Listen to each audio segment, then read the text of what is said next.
Good first day of February afternoon. William Theo here, and this is PTV News Now.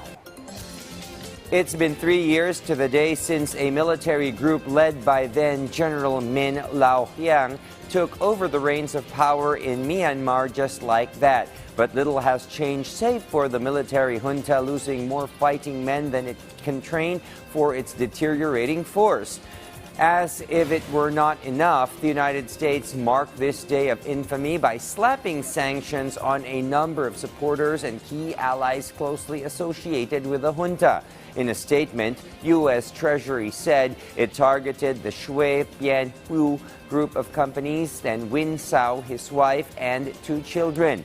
The U.S. Treasury also said the company imports and distributes petroleum for the military and has a profit-sharing agreement with a Myanmar military conglomerate that Washington, D.C. imposed sanctions on in 2021. Junta security forces have killed 4,000 people, arrested 25,000, and deliberately blocked humanitarian aid from reaching millions amid countrywide economic and infrastructure collapse. Meanwhile, the Biden administration is reimposing sanctions on a state-owned Venezuelan mining company and threatening more action after that nation's top court barred an opposition leader from entering the presidential race. VOA's Anita Powell reports. Washington is giving Venezuela's authoritarian leader a stark choice: allow a competitive election or face economic consequences. So far, President Nicolas Maduro seems to prefer option 2, praising his nation's top court for barring his challenger, Maria Corina Machado, and vowing to continue his rule in the oil-rich nation. Nothing is going to stop me. I'm going to continue in the streets. I'm going to continue in battle. I'm going to continue protecting you and to burn them. I'm going to continue governing this country with the support of the Venezuelan people. That stance has consequences for both countries. Maduro, who stands by the decision to disqualify his opponent, will bleed badly needed oil revenue.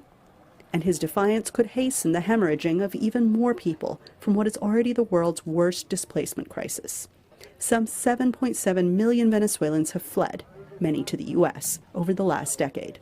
The White House says the Maduro regime promised reforms last year, and it expects follow-through. The Maduro regime made commitments back in the fall about what they were going to do to allow free and fair elections and allow for the active participation of opposition parties. They have until the spring to move forward on those commitments, and we're going to be watching it closely. Maduro loyalists see Washington's demands differently, with head of the National Assembly, Jorge Rodriguez, calling the U.S. hijackers. Machado, who noted that 3 million people backed her in October's presidential primary, has described the ruling that barred her from the race as judicial delinquency. I represent the popular sovereignty. They cannot hold elections without me and without the millions of Venezuelans who voted that day. Will Washington's pressure campaign work? Or will Maduro dig in on the economic crisis his leadership has created?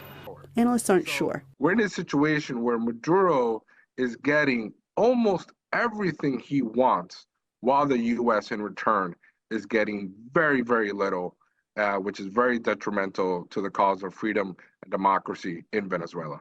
Acevedo thinks Washington should push harder and faster. I don't think we should wait. I think they have given Maduro way too many chances, and he has not upheld his end of the bargain.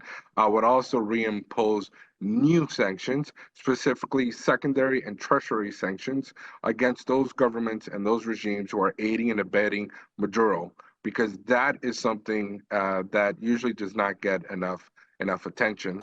While Caracas has until April to mull this possibility and set an election date, some Venezuelans will continue to march behind Maduro, and many others will march in the other direction. Anita Powell, VOA News, the White House. That's it for this afternoon. We look forward to you joining us again next time. And remember to always get smart, get ahead while you catch the news right here. This is William Theo wishing everyone a good day.